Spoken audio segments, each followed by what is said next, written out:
welcome to the third Girls on Games podcast. It is the last podcast of 2014, and today we've got a great panel, and I'd like to introduce to you Simon. Hey, Simon, how's it going? Yo! Going well, thanks. We got Catherine Smith-Debian hanging out there in the middle. How's it going, Kat? Hey, doing good. And Kat Ashley. What's going on? Hello. Nothing. So it's been 2 weeks since our last podcast, so I want to know, what are you guys up to? What are you playing? Well, I've been Ladies playing. first. I've been playing Styx Master of Shadows. It's a game that came out in October, and I got it during the holiday Steam sales. What is it? It's the hero is a goblin, and you're sneaking around a tower. So it's a full-on stealth game, a lot like Dishonored, where really there's not the whole consequence system, but it's very stealth heavy, and you're not very good in combat, so it's really about that. I've been enjoying it. I've been playing with an Xbox One controller connected to my PC, and so far so good. I'm also trying to finish Assassin's Creed Unity still. I love those stealth games. How's the game? Do you like it so far?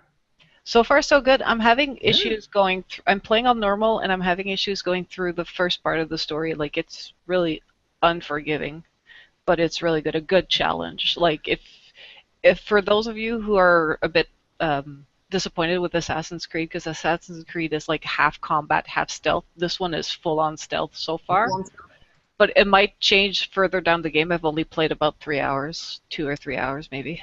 Wow, that is going on my wish list. Can you choose whether you want to go full on stealth or like you can go full on chaos like in Dishonored, or it's just straight up stealth?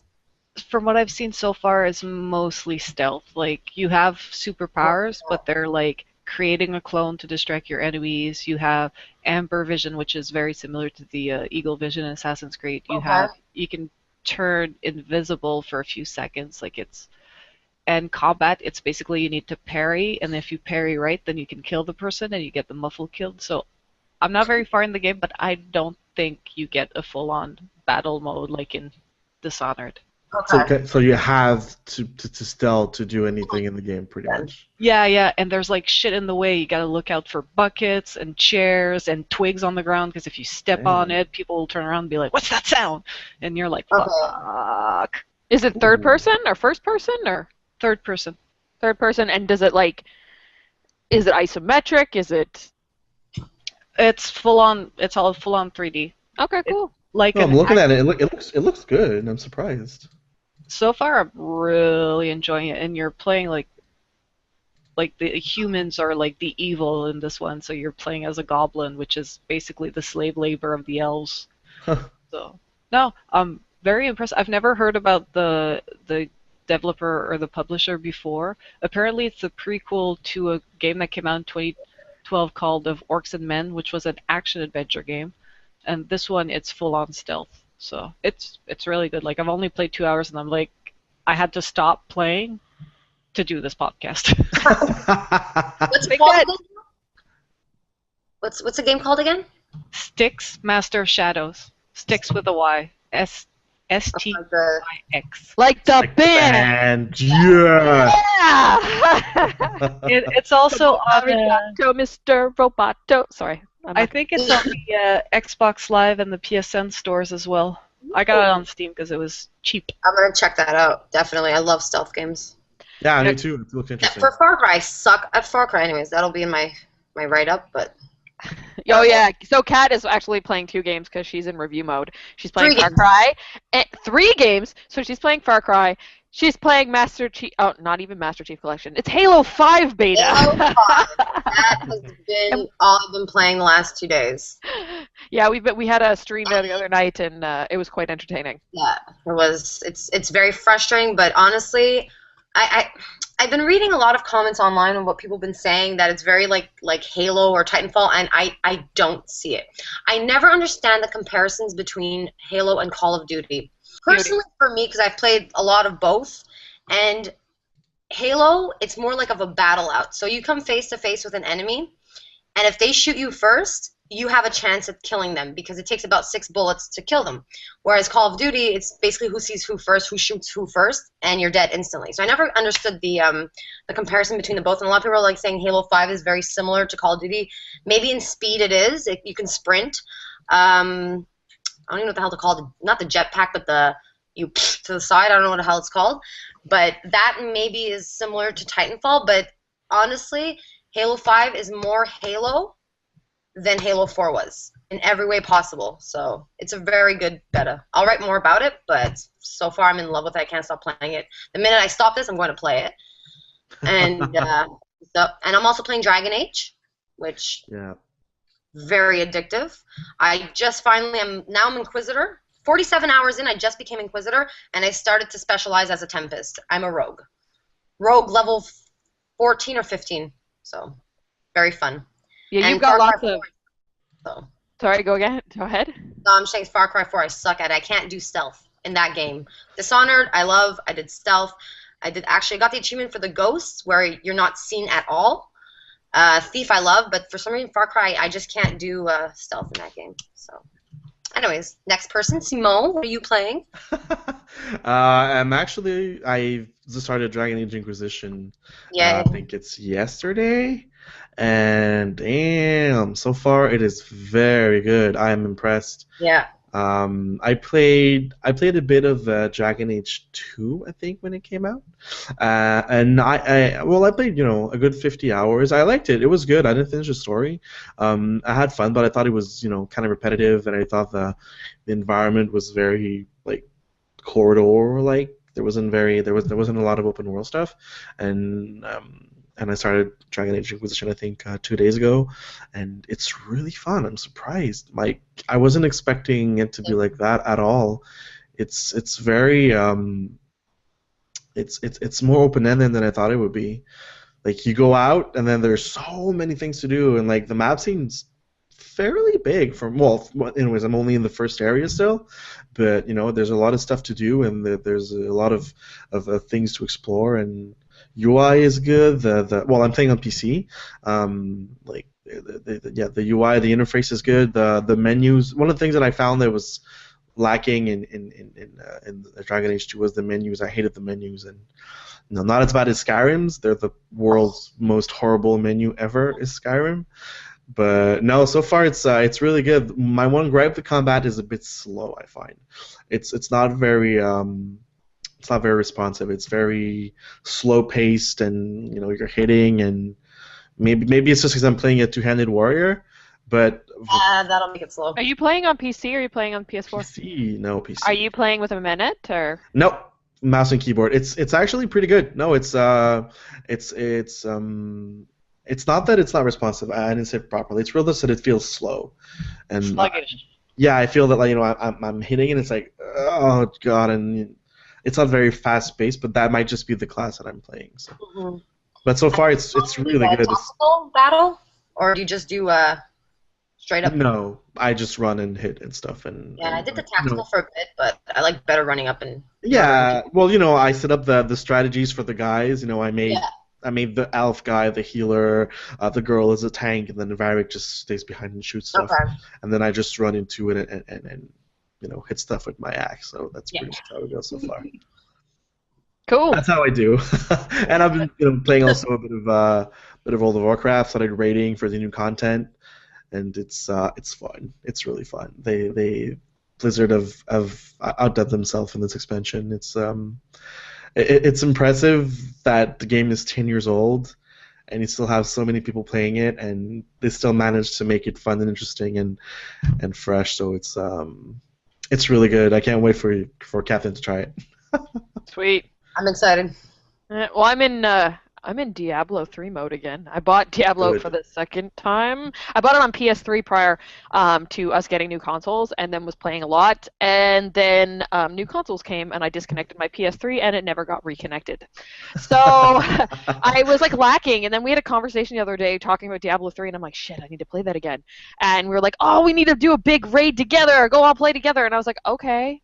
So yeah, I went to EB and picked it up again. And the beautiful thing about Diablo is there is zero thought process needed whatsoever for playing that game. You just lie there and move and shoot, and that's it. I don't need to think about, oh, what do I have to do next? I don't need to think like, be like, oh, I gotta solve a puzzle and be like, which is perfect right now because last week was kind of crazy because round up to holidays and getting everything prepared at work, and I just need to come home and vegetate, right? Sit down and just chill. Yeah, exactly. So Diablo is definitely a good way to do it, and we're planning a big stream, a 4-person stream at some point, so that will be really cool because Diablo's a lot of fun, and playing on expert with 4 people is not that difficult. So.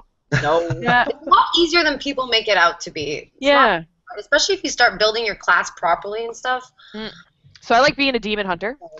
And Kat was playing with me. Kat, what were you? Monk. I want to be Crusader, but Allie and Devin chose Crusader as well, so I went back. Allie was supposed to play with us. Shit. Yeah, Allie was supposed to play with us that night, but got tied up with family stuff. So Devin played Crusader for us, and it was a lot of fun. And I love being a demon hunter because I like staying back and just like pummeling everything with my firepower. Oh, sorry, there goes my dog. Wrong, man. Bye, Bowie.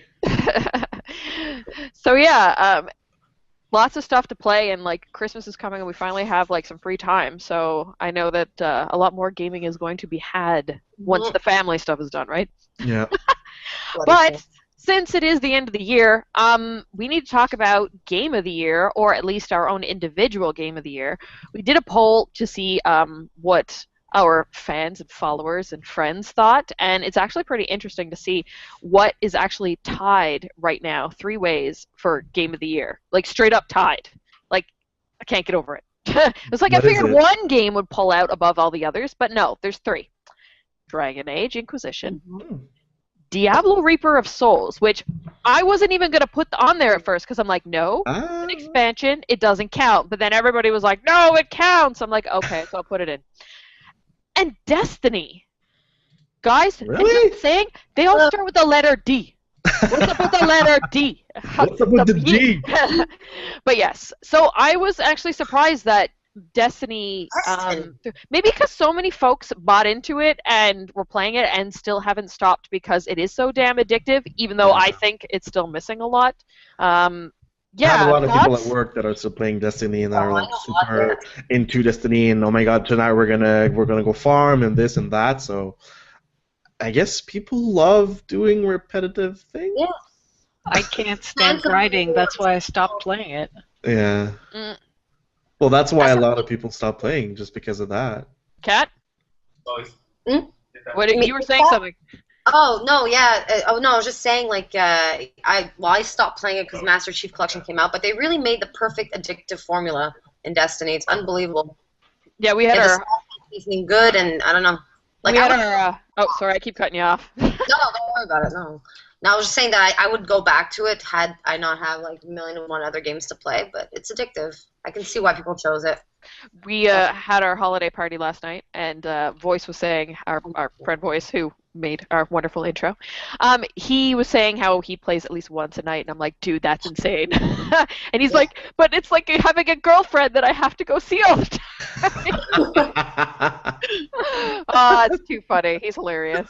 So many little things you have to do to get good gear. You have to, find your freaking helium filaments and your spin metals to get stuff, and then after you have to do the raids, and like there's a lot of things to do.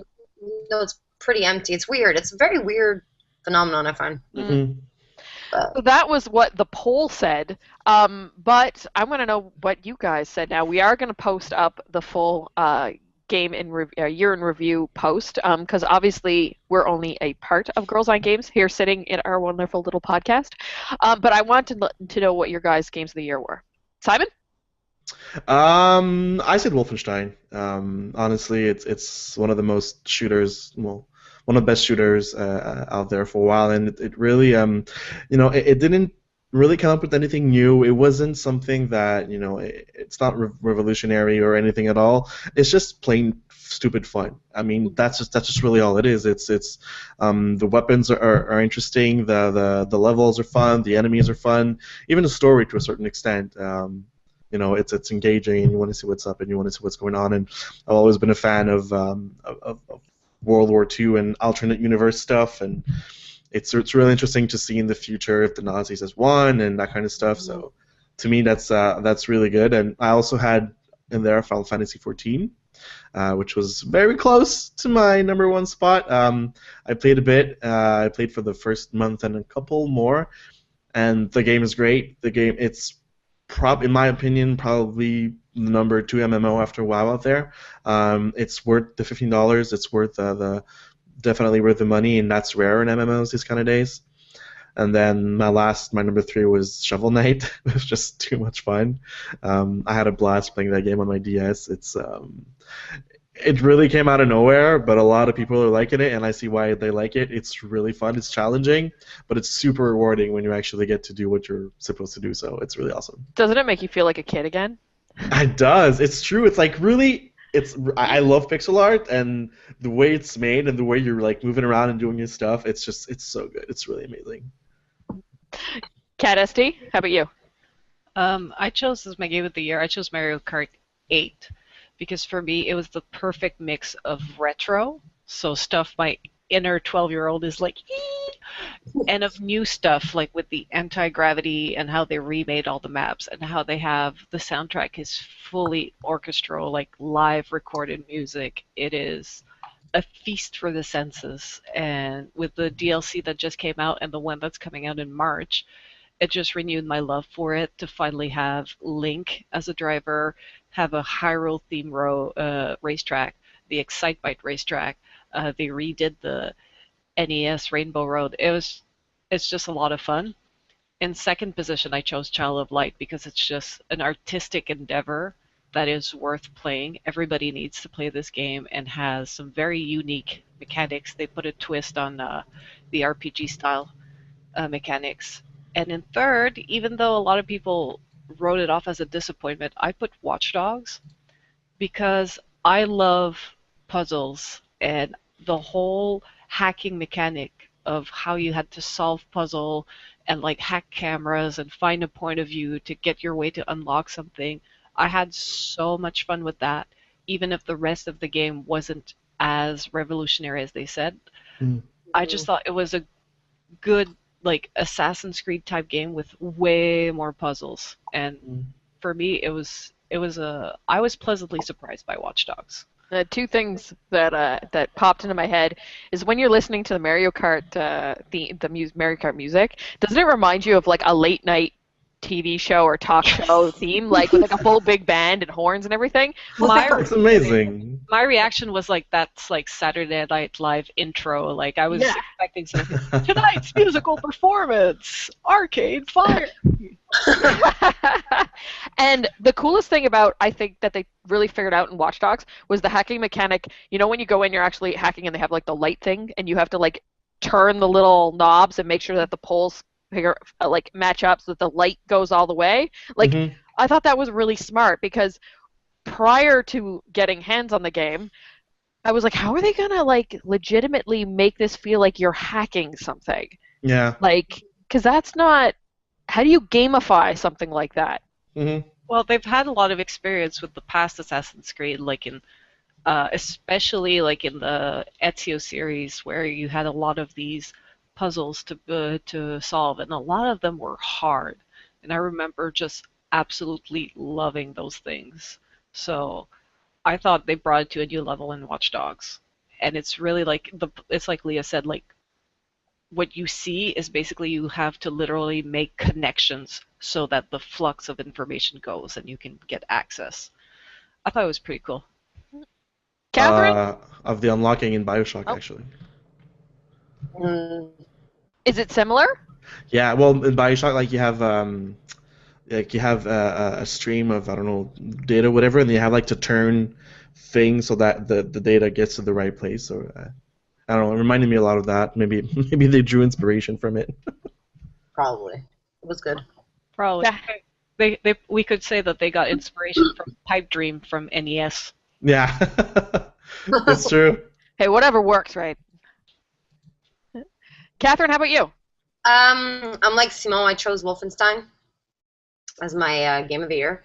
It was actually the first game I reviewed for you guys, if you remember. Yes. I played the other one, the last one that came out on the 360, the Wolfenstein one. I forgot what the hell it was called, and I couldn't finish it because it gave me vertigo. or like nausea, intense. Really?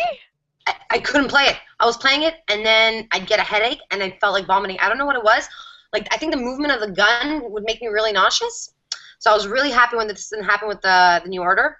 And it's very similar to what Simone said. I mean, it's nothing revolutionary. It was a shooter, a very, you know, regular shooter, but the story, his noir style dialogue that he kept talking about was fantastic. You got to know him really well, and honestly, I really appreciated the Easter egg because Wolfenstein 3D, and I played on the SNES, was like one of the first shooters I ever played, and it was, I don't know, I really appreciated that, and the whole idea of what if the Nazis won, that ultimate question that, I mean, could have very well happened very easily, is great. And you see all the propaganda posters when you go into the city and stuff, like, just fantastic, and I really found it was underrated compared to other games. I didn't get that much attention, in my opinion, and I don't know. It was really just surprised by it. Really good. Yeah, it's funny because that didn't make as high on our poll, and even when you go looking at other sites who have started, you know, doing roundups of Game of the Year and stuff, it hasn't really come up. I know. I don't know why either, because you'd think it has a perfect formula, right? It's a good shooter. The guns are fun. What the hell is that gun called? There's one, the Lasercroft. That was a really good gun. Lasercroft. Yeah, I don't know. It was weird, but for me, that was like one of the best shooters I played this year. So, and I play a shit ton of shooters. So, number 2 was Diablo Reaper of Souls. You're one of those. Yeah, I'm one of those. But it's because I bought the original Diablo when it came out on PC. I had it, and that was back in the day with the auction house and shit. Yeah. And which was fun and addictive. I guess I like gambling. Apparently, I don't know. I love that stuff. But also, I remember, like, I played through it. I found one legendary item, and it was for like a level 12. So you didn't get to use it, but now you actually get rewarded for what you do. Yes, it's an expansion, but they did change like a bit of it and stuff, and like the whole rifts and all that. I don't know. It's I found it great, and I still go back and play it, especially now Leah, that you bought it. We're playing it a lot. Yeah. And number 3 was Child of Light because I could not get over how simple of a game was that much fun. I mean, it was nothing complicated. It was a very simple RPG. The artwork was beautiful. The music was incredible. It was just beautiful fantasy, you know, like a beautiful fairy tale. And it was great. It was surprising. So that's my choices. Sweet. Good choices. Yes. So I picked as number 1 game, Sunset what about Overdrive. Sunset Overdrive! Yay! I love that game. And I think mostly I like it because after like playing so many dark and dreary games, this thing is like colorful and over the top and obnoxious in all the right ways. It really puts like tongue in cheek with the whole like the OD, you know, like drinking these energy drinks and becoming something toxic. Like that just cracks me up. And then the fact that the lead character totally reminds me of Cat Ashley. And I'm just sitting there and laughing. And it's funny because I was listening to another podcast and they were saying how if you play as the male character, he actually comes off as really like cocky and stupid and stuff because, you know, I guess you just put that persona on him because of the way he's talking and stuff. But as the girl, she's just like super witty and hilarious and obnoxious, but the right kind of obnoxious. And she's never sexualized, and it's really cool. And then, you know, it's a third-person action game, and it has some of the greatest traversal, like just the idea of like grinding across pipes and electricity cords and that kind of stuff. Some of the greatest fight mechanics, and you know, just even wit when it comes to the weapons, like the TNT Teddy, awesome gun. And the bosses were brilliant and funny, and none were ever the same. So yeah, I really, really enjoyed that game, and I can't wait to play more. I do have the DLC. Once I get through some Diablo and some Assassin's Creed, I'm going to tackle it a little bit more.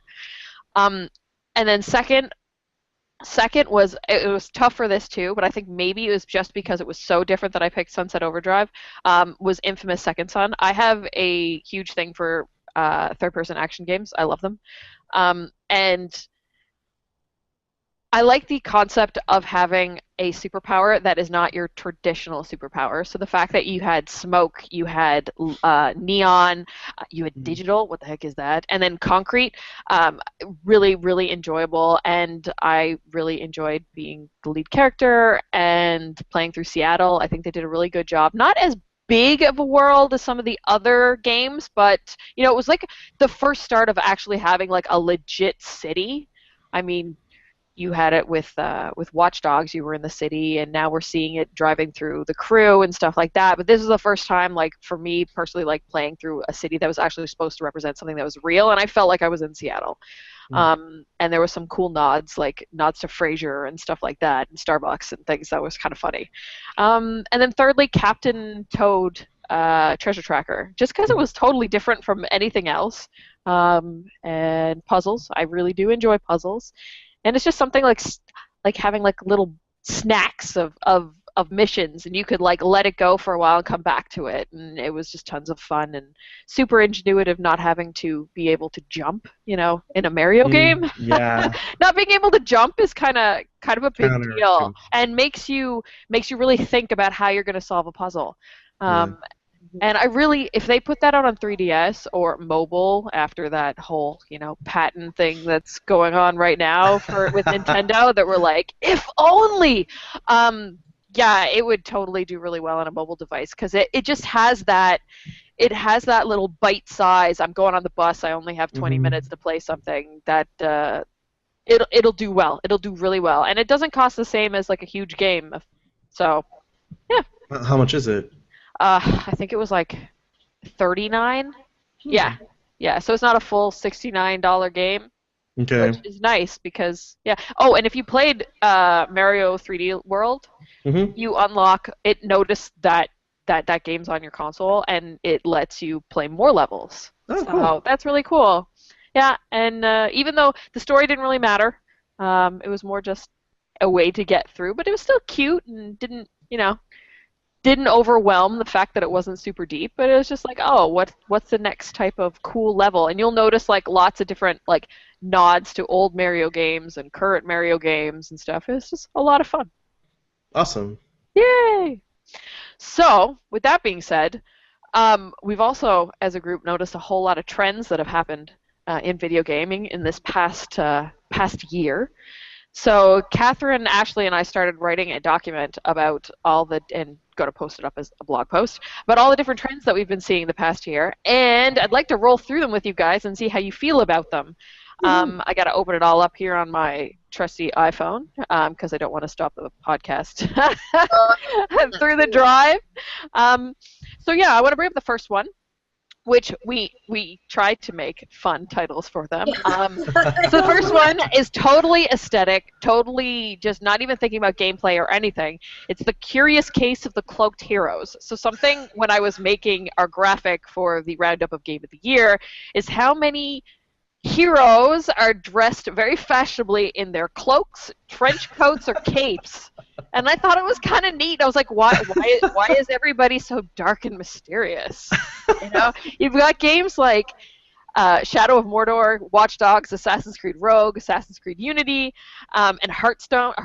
I always say Hearthstone, that are all wearing capes and being super dramatic, or wearing a cloak or a trench coat.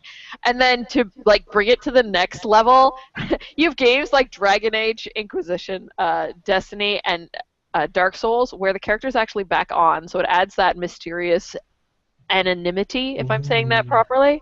Ooh, spooky.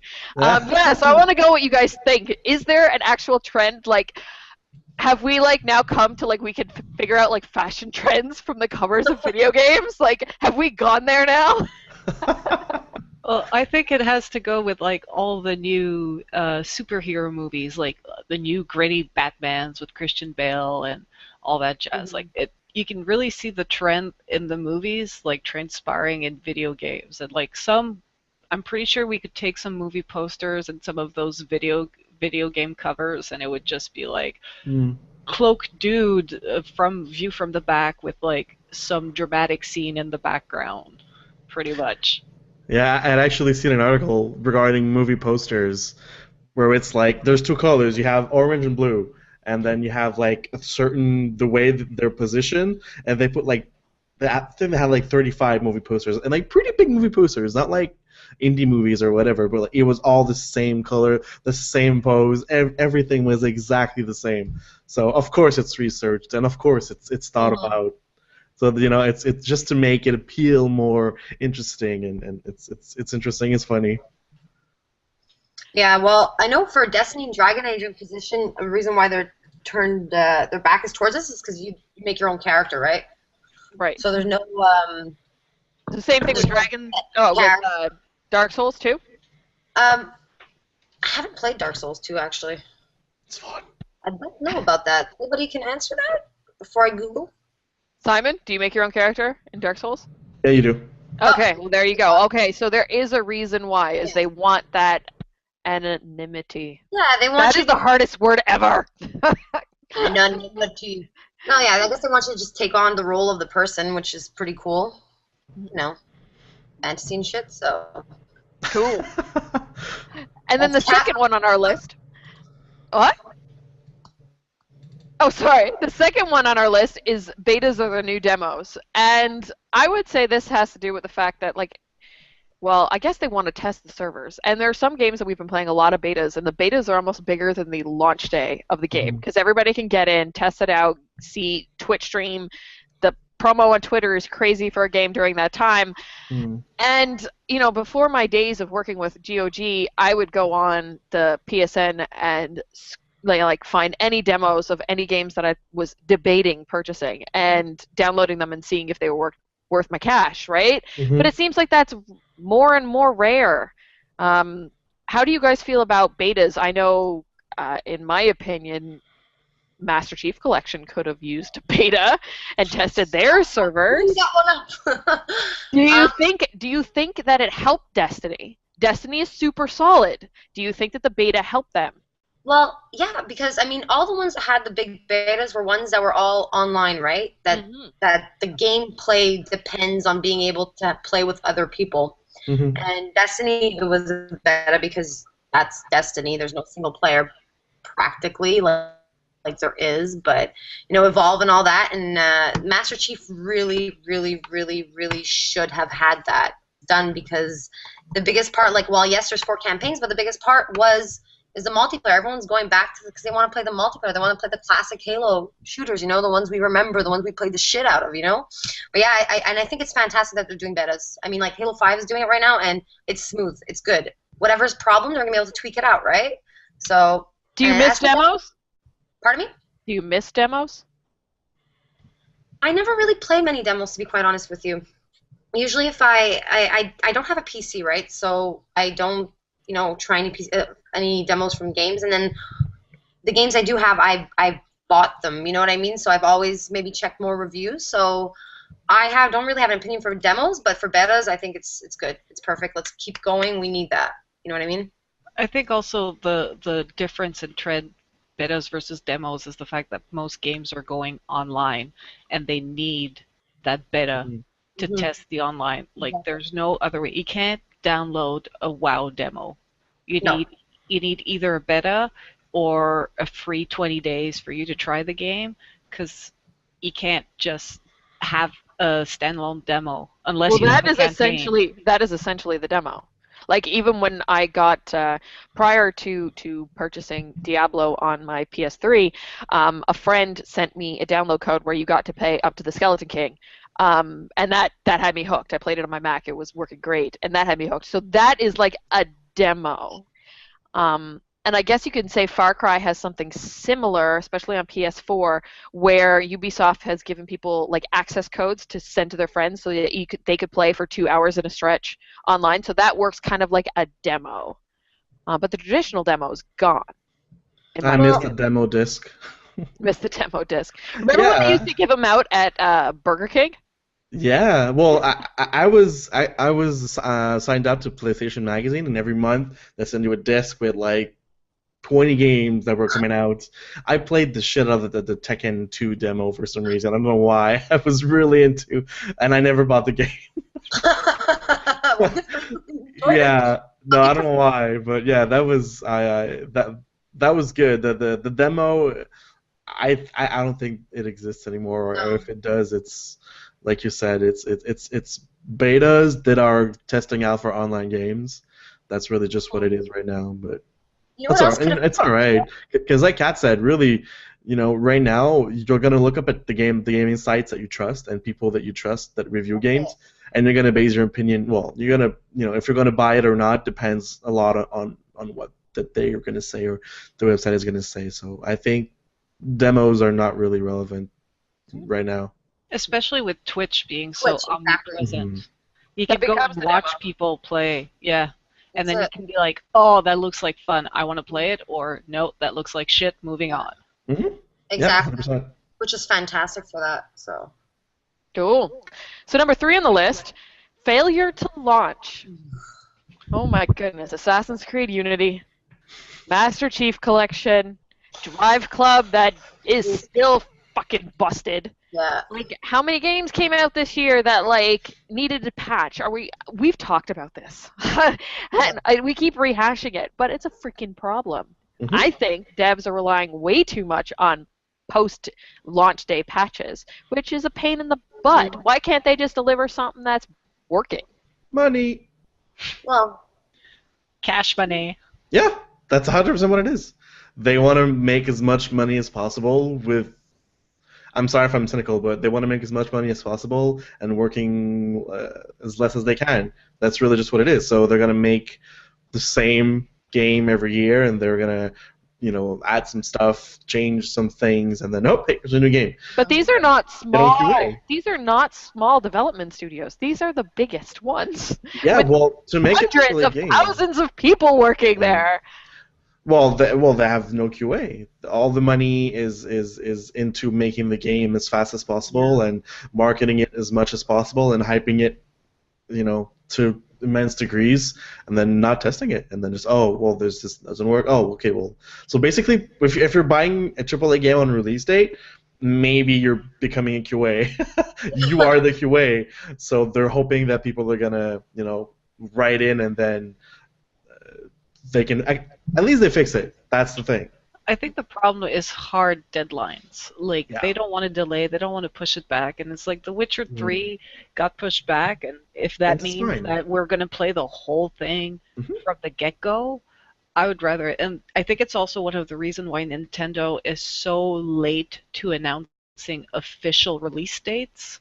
They will often announce them like 2 months before the game is released because they Mhm. always make sure that they're ready to release. Mhm. And some people find it frustrating, but it's like, sure, it's nice to know that every October there's going to be Assassin's Creed or Far Cry or whatever, but if it means like it's going to be like Unity where I have to wait 2 months until they patch it for it to play properly, and I still had some glitch playing yesterday, by the way, what's the point? Like, can you just like maybe release your Assassin's Creed once every 2 years, get me so I can have the time to miss the franchise, and then you Yeah. release a game that is fully functioning? Do you think now that comes out the end of the year, right? So do you think if they had Assassin's Creed earlier in the year and they were given more time, like an extra month, like when the delay that they had announced for Assassin's Creed, and the reason why Unity and Rogue came out on the same day is because they waited 2 weeks. What did 2 weeks do? I don't know. But do you think if they had had a launch day early in the year and got further out, then that the game would have been better and then they wouldn't have missed out? Because I know it's the reason why they had to put it out is because, once Q4 of 2014 is over, then obviously if they didn't put out the game they were supposed to put out, they weren't going to make their budgets, right? Mhm. Do you think that if Assassin's Creed isn't a fall launch, if it was like a March launch and they had delayed it to fall, it would have been better? Probably, because they would have had an extra 6 months to QA and they would have patched it from the get-go. I mean, they did that with Watch Dogs, and I know there were some issues on PC, but at least on console it was a very stable experience. And I was happy they delayed it. Were they also crazy to launch 4 games in the course of 4 or 5 weeks? Yes. Oh God, yeah. Why would they do that to themselves? Why? I'm pretty sure like they'll make less money that way because people won't buy all 4 games at once. Mhm. So they'll buy their favorite and then they'll wait for the others to be on sale. And do you make more money when your game is like being like half off on Steam? You probably do actually, because more people are going to buy it if it's cheaper than if it's full price, and that's been proven. Steam proved it. That's why you have like games that are 90% off, 75% off, because the sheer amount of volume that the copies are being sold, you make your money anyways. So it's, They probably went out before holiday too. wait a couple months before buying a game. Usually. Cat, you had the Halo problem. How do you feel? Do you want to talk about it? Can you talk about it without getting really angry? No, because I'm very partial to this because honestly, I really don't think. I think it was really more of a case of not testing it out because the feat they took on was humongous, right? 4 remastered games, 4 different engines. I mean, fucking 4 different. Like it was huge what they did, and honestly, they would have benefited because the campaign works perfectly fine. There was some poo-poo matters going on, but it wasn't extreme. It was a multiplayer. It was dead on arrival. It was you could not play the multiplayer, and I really don't think it was as much of an idea of it being rushed out. I really think they came upon problems that they didn't expect. Now, that being said, what they should have done, like I said, they should have done a beta, like they're doing with Halo 5, tried out, the servers and everything, see what they can handle, what's not working. And with a game that massive, basically like a console seller, because it was, I mean, why would Microsoft and 343 purposely fuck up the Master Chief Collection just to make a few more bucks quickly? Probably is part of that because it's capitalism, but I think they really came upon problems that they didn't realize. But the good part is that they're really trying hard to rectify it. In comparison to Drive Club, which apparently I don't have the game, but apparently it's still crap. Like you can't play it, so you know what I mean. But trust me, it's very frustrating. How do you guys feel about all these shit's broken? So the company's trying to patch it up by handing out free access to other games. Like the DLC is going to be free for everybody on Assassin's Creed. ODST is coming for Master Chief Collection. It's going to be free for people. How do you feel? I heard that the DLC for is it Assassin's Creed that if you accept the free if you accept the free Far Cry game or something, if you accept something free from Ubisoft, you renounce all rights to sue them for the fuck up that is Assassin's Creed Unity. Yeah, so you lose I your found rights. that was kind of yeah, you lose your rights to be a class action. That's buying you out. That is completely. But I heard that the Master Chief Collection they're going to be giving out. Halo 3 ODST, which I'm very happy with that remastered, because that is fantastic. I really love the game, so I don't know. I'm happy with that. I bought the game anyways. I mean, so I might as well just accept it. All right, cool. So, any disappointments? Because that seemed to be a trend. We got lots of big AAA games that didn't score as well as or didn't do as well as we thought they were going to. To name a few, we got Destiny and Watch Dogs that were both overhyped, that didn't deliver exactly what they said they were going to deliver. And then we've got stuff like NHL 15 and Sims 4, which was really lacking content. Thoughts on that, guys? NHL to me was complete utter disappointment. I played 14 so much, so many hours, and I think I was really happy to see it coming on the new, on the new console, and it was finally, it's going to be a full HD and it's going to be better graphics, and you're like, okay, well. They've been working on it for 2 years, so it's going to be good. It has to be good, and all the new stuff that they were coming out, and then. Demo was like, oh yeah, all right, awesome. It's gonna be harder, but it's gonna be fun. And then the game came out, and you're like, well, that's disappointing. There's nothing. Like for example, I played GM mode, and there wasn't even the draft, so I couldn't even draft my own players. And I was like, then why do I bother playing the game? And people were very, very, very angry. And even now, they're patching it and they're putting more content in it, but it's not even close to what 14 had. So. 16 better be mind-blowing because I'm really disappointed right now in 15. So that was my big disappointment of the year. Ladies, you got any thoughts? Well, I can understand the disappointment with Watch Dogs, but I thought it was a good game. It's just it wasn't what it was advertised, and I think they should have less try to sound like what GTA can be without if you're not a criminal, and more focus on what it is, like what Ubisoft does best in games, because that's basically that was what it was. I was playing and I'm like, it's not what they said, but it's still good. But I know some people wanted to play what they advertised, and yeah, for me, Destiny, man. As soon as I finished the story, they're like, so you want to go grinding? Let's do some bounty. Let's grind. And I was like, No, that's why I quit WoW. That's why I don't play Guild Wars 2 anymore. Why the Even they hell? don't even have that in WoW anymore. You know, I even know. Blizzard learned. I was just like, if I don't want to do it with an elf that shoots fireball, why would I want to do it with a robot and a gun? Are So we sure it's a robot? I don't know what it is in that suit. What kind of race are you? I was the sentient robot. Ah, That okay. was basically what it says, the description. You are a sentient robot. I was like, okay, I'm Data. Awesome. Okay, nothing wrong with that. Yep, nothing wrong with being Data. Yeah, but yeah, no, and honestly, Shadow of Mordor. I haven't played much, and I couldn't get into it. A lot of people were like, "It's Yep. mind blowing," and after an hour, I was like, I was starting to get bored, and it's like people were like, "Oh, Breaking Bad, you got to make it through the first 2 seasons." I'm like, I don't want to waste like hours of my life before it gets good. It needs to get me going now. It's like in Forza, you get your first car, you start driving around, and I'm like, yeah.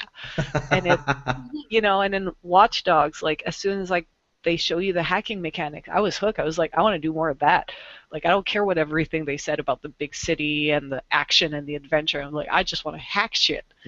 So, and maybe I need to give Shadow of Mordor a second try. But right now I'm just like walking around, and maybe it's because also I'm not a big Tolkien geek, but I'm just like I don't know. I don't get it. Mm-hmm. All right. And for number 5, we've got The World is Watching, because Twitch and game streaming has really blown up this year. Yeah. What do you guys think the value is of streaming games online now compared to, say, last year? We weren't doing this to the same level. What's the value? Sports. I think esports 100% sold the streaming the streaming platforms. People play the game and they want to watch people that are better than them play the game so they can learn how to do it. And I think that's where it started. And now it blew up to just you enjoy the personality of the person, you enjoy watching their show or watching the games they play, whatever. So I'll go watch someone do that. For example, me, like I put Twitch more often than not in the background when I'm doing something, because I just I enjoy hearing people talking and seeing what's going on and watching the game they're playing. So I think it's part of what we want to do, and we want to know what other people are doing and what the people we like are doing. And I think it's a mix of all these things that made streaming so huge this year, and I think it's going to continue to stay huge. It's also like a big community because you can Yeah. interact with the person. And I remember when we did our PT stream, it was people were like, when Leah was stuck, people were in the chat like really like saying, you got to do this, you got to try that. What about that stain on the ground and things like that. And it was so great to interact and try to beat a game together. So there's that. It's really like the connection that you can make with other gamers and make friends that way. Yeah, and because you can actually talk to pro players and you can actually ask them questions and they'll respond to you. Well, if then it's not another million people on the channel, but so that's like direct access to a pro player or to someone that you like or someone you enjoy. So it's really something that's different. It's interesting. We brought up esports, and esports really blew up this year. I mean, the fact that like Mashable's writing about it, people are getting contracts that are the equivalent of sports, like big pro athletes. Where do you think esports is going to go next year?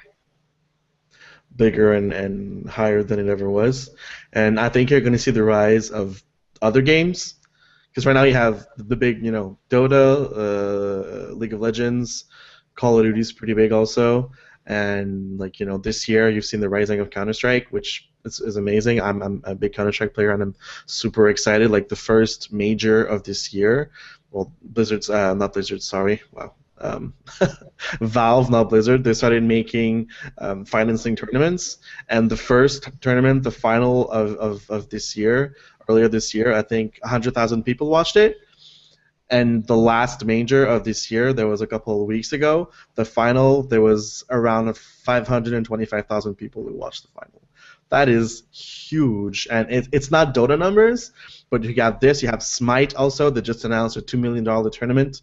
So all this is gonna bring up if the prize pool is huge, people are gonna watch it because people want to know what's going on. So I think and Halo is coming back in the fray, and it's gonna make also for a lot of interesting tournaments going on all over the place. So it's gonna get bigger and bigger, and I think that in a couple years we'll see esports easily on major sports networks, your ESPNs, your TSNs, your instead of the poker challenges. Yeah, I mean it's so stupid. Like I had a friend of mine like I'm watching RDS at like 2 in the afternoon, and it's fucking like dog shows or whatever. I love dogs, don't get me wrong, but why not put esports instead of dog shows? I don't think that the general public is just there yet, but 100%. If you ask any gamer, like you ask them, is a digital athlete a real athlete, and they'll all say yes, because it takes time, it takes dedication, and you have to sacrifice so many things to become pro that it's not physical, but it takes the same amount of work to get to the professional level easily. So. Well, we had our first esports event here in Montreal Yes. this year, and you can really see that they're trying to build it up and stuff. I think next year is going to be quite huge. Mm-hmm. It's exciting. It's exciting to see what's going to happen and what's going on. And our friend Armand did an amazing job. Yeah. I think it's going to be even bigger next year. So it's going to be interesting to see what's going on. Yeah, we'll be there covering it for sure. The next topic that we picked, or the next trend that we saw, was all about re-releases and remasters. It seems like we're getting, I don't know, I guess it's because we're in the beginning of the life cycle of the console, and there's games that people missed. They're reissuing them and putting them on these new consoles. And then there's a lot of games that people want to relive again that they're deciding to put on the new consoles. How do you guys feel about that? Do you want to see games that you've played before get a chance to play them again, or are you just like, give me something new?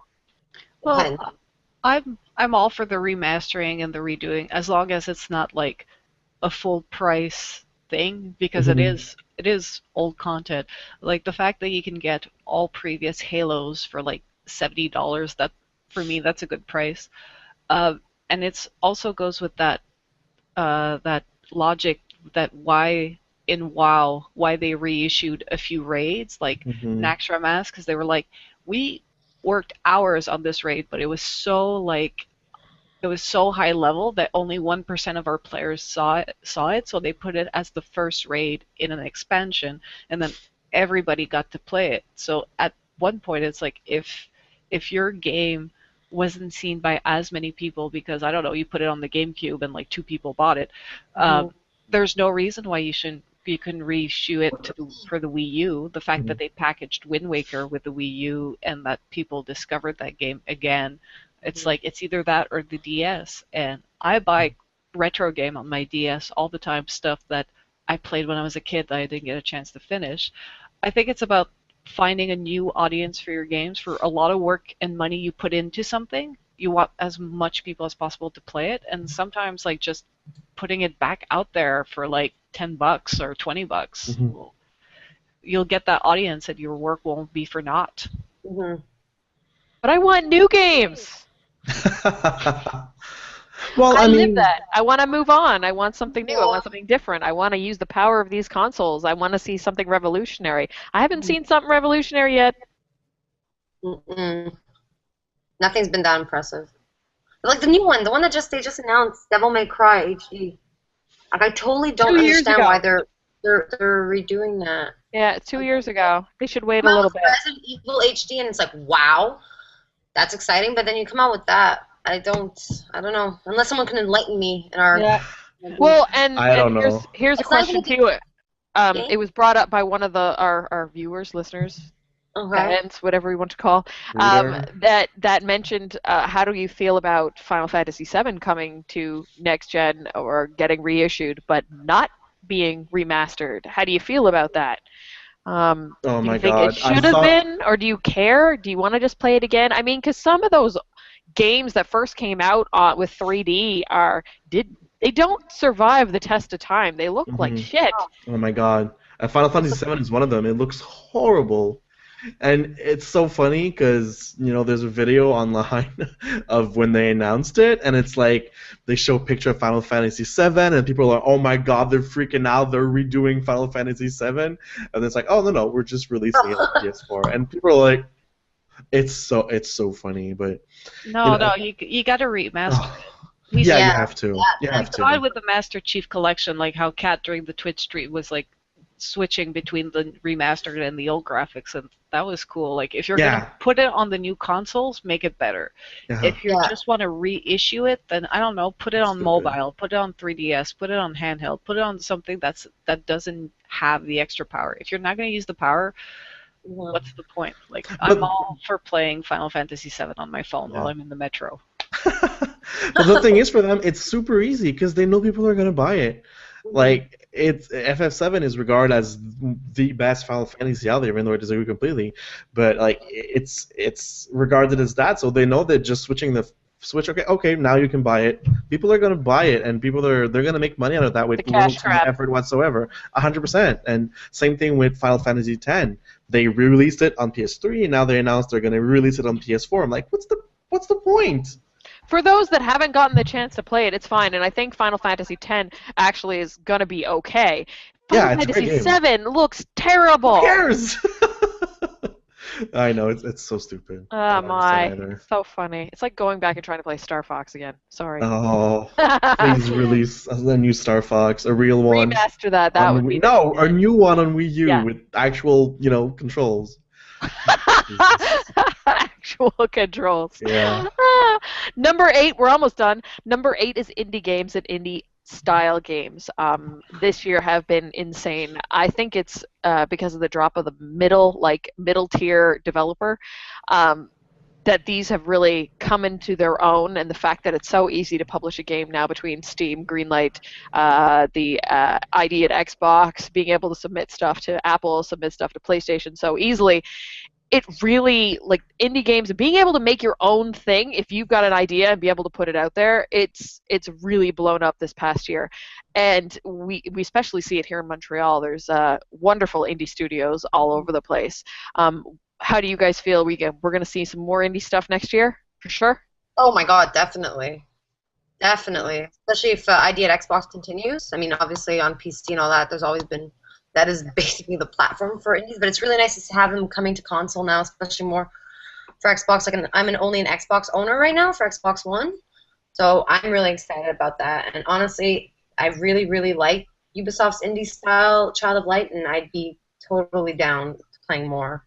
Is there any indie games that that are currently on your radar that you're looking forward to seeing? Right now,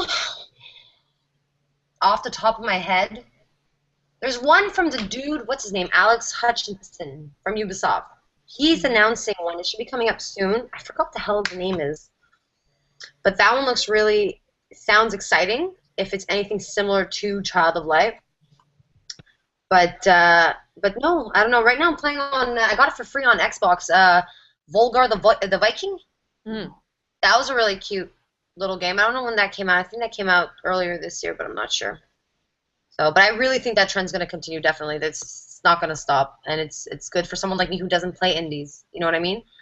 I get introduced to that, so I'm happy. Simon, you got any thoughts? Yeah, I'm excited to see No Man's Sky. It's this looks like I'm very cautious because it's very ambitious, but if they manage to pull it off, it could be one of my favorite games. It's going to be very interesting to just be able to fly around, and like every time you play it's a different game, and that's going to be, if they manage, it's very ambitious, but if they manage to pull it off, that's going to be really cool to play. Well, apparently to get to all the planets would take you like 3 billion years in human life. Yeah, to visit everything, so that's not going to happen. But for a completionist, that's going to drive them insane. Those poor completionists. That's like a completionist nightmare. They can't. But it's cool though. It's cool what they're coming out with. It's different. Yeah, I'm excited to see what it's going to be like. Yeah. It's not about completion though. It's a sandbox game. It's about what. Yeah. It's about your imagination, what you can do. Like you can't be a completionist and play Minecraft thinking you're going to beat the game. There is no game to beat. Yeah. Well, there might be. Oh, there's going to be. There's going to be a story. Yeah, it's true. It's Telltale, so that's going to be kind of awesome. All right, and last but certainly not least, and is probably the biggest thing out of everything, is gaming for charity has really grown this past year. We participated in our very first Extra Life and had a ton of fun gaming for 24 hours. We raised over $7,000 for the Montreal Children's Hospital, and it was an excellent experience, and we can't wait to do it again next year. I think, especially with all the crap that's gone down this year between, like disappointing games and Gamergate and whatever else, it's actually nice to know that gamers have a heart. we have feels, and it's something that we're all super passionate about, and we do want to give back to those who don't have or those in need. And I'm really appreciative to those who do participate in these charity events. And your thoughts about it, guys? And it's fun. Yes, it is super fun. I mean, we play games all the time because we love it, and we just want the chance to share it with others, and might as well put that time to good use, right? And not Oh, say that again, guys. You got cut off. My internet. You can go small, do your dance and talk. No, I mean, it's my dance, my Black Widow or whatever the dance I did. Yeah, so no, awesome. That was fun. No, that was fun, and I think, I honestly, if these, I mean, right now you only have extra. Well, not only There's extra. a few. No, there's a few. But I think Extra Life is one of the biggest. Yeah. Along with Child's Play and Awesome Game Times Quick. But like, if more events can arrive and make it even bigger and make an even bigger difference, I think that gamers are, like you said, no longer regarded as weird people. We're normal people. We just enjoy games, and we can give back to the community and give so much. I mean, how much did Extra Life do this year? 6 million? So 5 or 6 no, million? it's not, they haven't let out the full figure because people can donate up until the 31st. Okay, so anyways, it's gonna be like around that 5 or 6 million, maybe even more. Like, that's a crazy amount of money when you think about it. Well, the fact Like, that we were able to earn $7,000 and That blew my mind. how much prep did we do? Like, we were like, oh my god, if we can get 5, we'll be like sit pretty. Like that. I was honestly saying, Leah, with 5K, you're crazy. We're never gonna get $5,000. That's never gonna happen. Thank you to everybody who supported us, the show listeners, all that kind of stuff, because like, it's amazing, and we're totally doing it again next year. We're gonna go for 10. Oh yeah. 10. Wow. I mean, who got like almost $1,000 just on her own? The stream people. Oh, Becky, Snooze Game. Yes. Oh man, she has to be in with us next year. Yeah, Big for ups. sure. Oh, Like big definitely. props, man, to Becky. That Like, was amazing. Thank and you the so fact much that we for can do it, you can do it from your own home, Yeah. and band or come together and still all do it for the greater good. Like it's awesome. It's such a great concept. And we had a great time, and people were very happy to be there, and So fun. it was really an amazing event. And I really want to say that, we were counting a lot on big sponsors by like saying, hey, you can sponsor an hour and things like that, but we got that number just with micro donations. People Exactly. giving $10, $20. We got a couple of coworkers that donated $100 to make us dance, but it was mostly just people going, here's 5, here's 10, here's some change, and collectively that gave us like over $7,000. And I was like, you know what? Power in numbers, honestly. Mm-hmm. And I have my Jason. you think your $10 don't make a difference? It does. It really does. Yep. And we're looking forward to Extra Life 2015. Oh yeah. So that rounds up our trends of 2014, and looking forward to see what's going to happen next year. Now moving on, we've got a few listener questions. So Graf, our good friend Graf Shero, he would like to know what our most anticipated games of 2015 are going to be. Simon, let's start with you. What are you looking forward to? That's a toughie. NHL 16? No.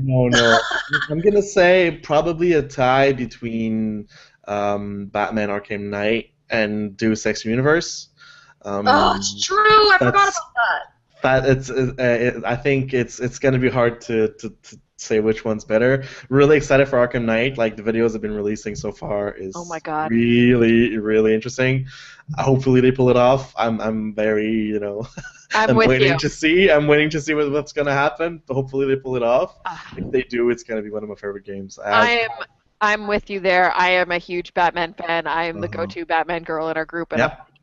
Yeah. oh my god, Arkham Knight, Rocksteady. Oh, it just makes my heart go. I'm like, oh my god. But yeah, I can't wait for that game.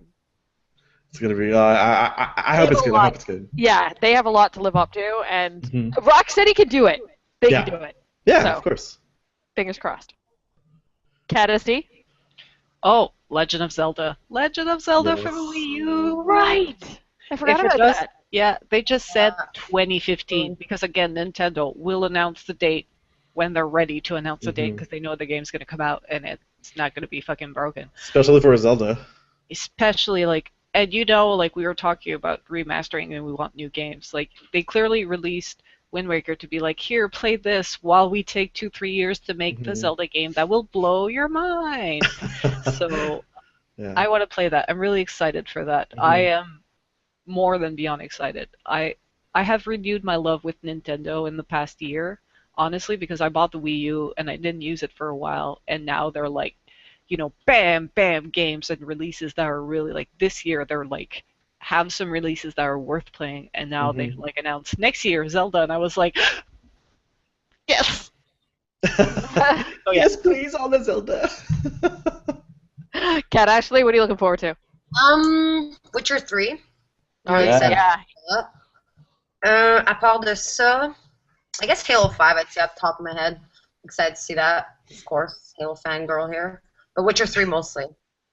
Mostly that. Yeah, that's Evolve, gonna I was be. going to be It's gonna excited, be but I'm amazing. not that excited anymore after playing the alpha, to be quite honest. So I don't know. Yeah. But Witcher 3. The Witcher 3. Nice. You have to wait a little bit longer than expected, but that's okay. As long as it's good, right? As long as Yeah, it's good. take your time. Take your time, CD Red. Nice. Our other question that we have comes from Craig, and he goes, Dragon Age Inquisition. Great Dragon Age game, or the greatest Dragon Age game? Please debate. Folks, Um, I haven't played, so I have to bow out of that one, so. I See, haven't I played haven't played either. the first one, so no idea. Dragon Age 2, I despised it. I don't know what went wrong. I just started. I didn't like it. I didn't have fun. And Dragon Age Inquisition, I can't stop playing it. It's incredibly fun, and I don't know if it's because they really went this. For me, it resembles Skyrim. Maybe not as much in depth or like. There's certain features about Skyrim, like stories, that I found a lot cooler than in Dragon Age Inquisition. Hence, why I didn't choose it as my game of the year. But I don't know. Compared to Dragon Age 2, fuck yes, basically. Yeah, Fuck yes. 100%. I think that a lot of people will see the first Dragon Age as the best one by nostalgia. I Mm-hmm. think mostly, but I think I played two. I played just a tiny bit of one.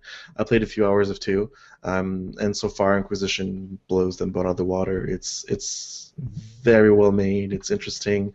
There's so many things to do, and I think so far it's probably the best of all of them. Yeah. Sweet. Sweet. I was really apprehensive too when I was about to buy it because I didn't like Dragon Age 2 and I was like, fuck, I don't know what to do. But then I'm like, no, I'm going to do it. And I did No, it. they It's they fine. learned. They brought back a lot of the writers that weren't there for the first Yeah. Dragon Age, and that's what made the first one really interesting for a lot of people. Was that the stories that were happening all over the world while they're playing it, and they brought back a lot of those people that were there for the first one to Mhm. write Inquisition. So I think that's why a lot of people really like it. All right, cool. Well, that rounds up most of our podcast for 2015. We do want to let you folks know about some really cool video game events that are happening in Montreal Mhm. in the new year. And there's a hell of a lot of video game music stuff happening. One Yeah. thing that's coming is the Super Nintendo concert. I can't even talk now. Super Nintendo concert. It's happening January 23rd and 24th. It's being put off by L'Orchestre de Jeux Vidéo. It's looking to be quite the event where they're going to be playing a lot of SNES music. We've also got, on the game actual playing front, we've got LAN ETS happening March 6th. The same day, is Video Games Live, which is coming to Place des Arts. And Nintendo's putting off its own sort of orchestra. Legend of Zelda Symphony of the Goddess is happening on May 30th. So if you are a fan of video game music, 2015 is starting off with a bang. Mm-hmm. And I know a lot of us want to attend many, many of these concerts and get our geek on and enjoy some video game music with everybody else. So let us know in the comments, Twitter, Facebook, if you guys plan on going to any of these events, and say hi if you see us, because we love to talk games with everybody. And we just want to say before we sign off, happy holidays. Thanks everybody for making this year so special. Yes. We launched the full website 6 months ago, and it's been doing so good. Thank you for all the love and appreciation and questions and comments and everything. We're super stoked, and we do this because we love it, and we love you guys for loving it with us. And just to sign off, of course, if you need to find any information about gaming and gaming in Montreal, you can find it at girlsongames.ca. You can track us down on Instagram at Girls on Games, on Twitter at The Girls on Games. We're on Facebook at Girls on Games. I myself am Leah Jewer on Twitter. I'm going to let the rest of the crew sign off with their Twitter handles. Simon? Yes, at Marcus Simon, really simple. Kat, how about you? I am at CSDESBINS, and that's CSDBien. Nice. Kat Ashley? I'm Fifth Element, FIFTHELEMEN7, on Twitter, Twitch, and Instagram, and Xbox Live. So Yeah, that's true. If you find any of us online or you want to game with us, shoot us a message on Twitter. We will share out our handles. That is not a problem. We love gaming with everybody, especially since most of the games are multiplayer, and you never know, you might get caught up in one of our Twitch streams. So with that being said, happy holidays. Have an excellent new year. Don't drink and drive. Game like crazy. Have fun. Play games with your family. Play games with your friends. And we'll see you in 2015. Ciao. Bye.